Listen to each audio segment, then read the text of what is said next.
Kai aku nui, kai aku rahi huri noa, nau piki mai, nau kake mai ki te whare kawe kōrero o te ao Māori.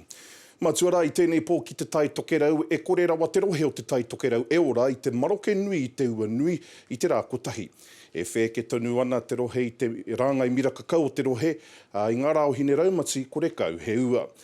He mate nui ka i te haere, ki te kore e nui te ua, hei te hōtoke e haere mai nei. Anei rā, ko te pūrongo a tā mātou kareri, te raki, a D. Nathan. Ka hia nei te roa ka tahi anō ka patere mai te ua, ki ngā pāmu i te repo o Hikurangi. Oh, it's been a long time. It's been a long time. It's been dry for like, I don't know, 2, 3, 4, 5 months. Yeah. We're lucky to get this rain.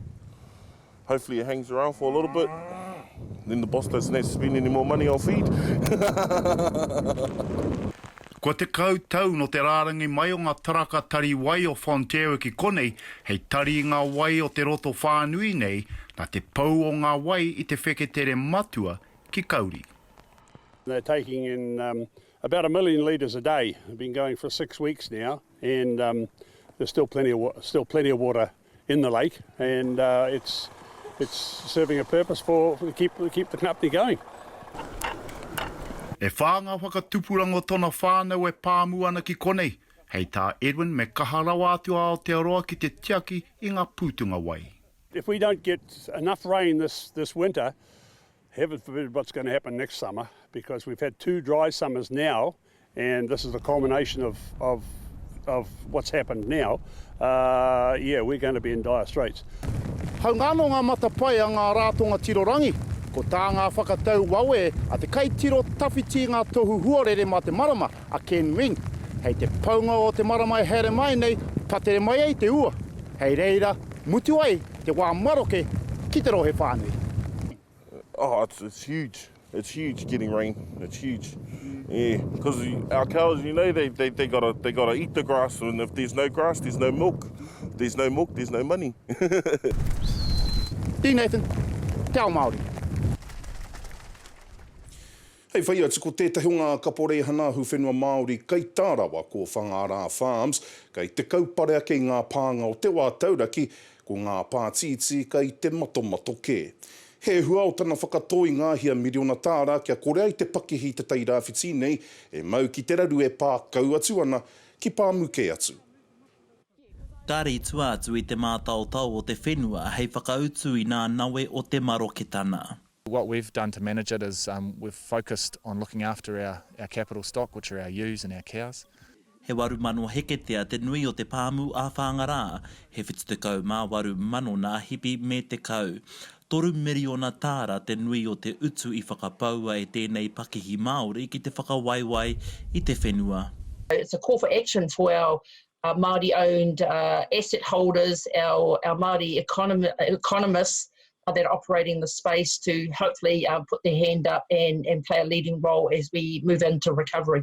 Ahakoa nā nawe o te maroketana o te whenua mo nā pāmu huri noa, ko tā te whakautu a te kai whakahaere matua mo te pāmu o Whangarā, Richard Schofield, ko nā pau whakamātai huarere e waru o te pāmu I eke ai tēnei pakihi.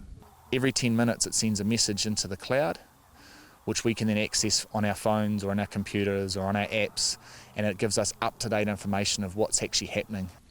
Ko te āki a te mema o te rohea me ka whaitiri me whakaaro whānui nā kai whakahaere o nā pāmu Māori.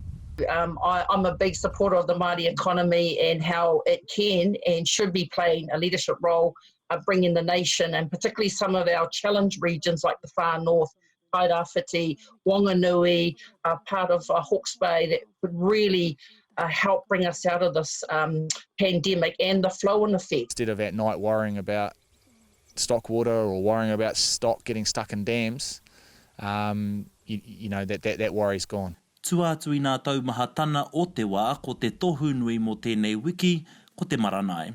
Tara Black, te ao Māori. Ei te tū tapatahi ngā peka katoa roto I a ngā puhi roto I ngā ngau kino te wā.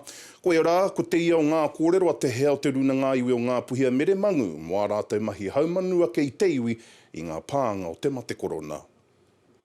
In the north here, we have actually come together as all the iwi chairs from Tāmaki right up to Te Rerenga Wairua, and we're under the korowai of Te Kahua Taonui.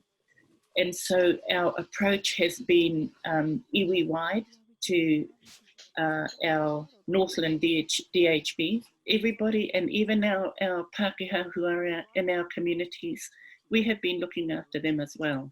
So wai kai and housing. Now housing is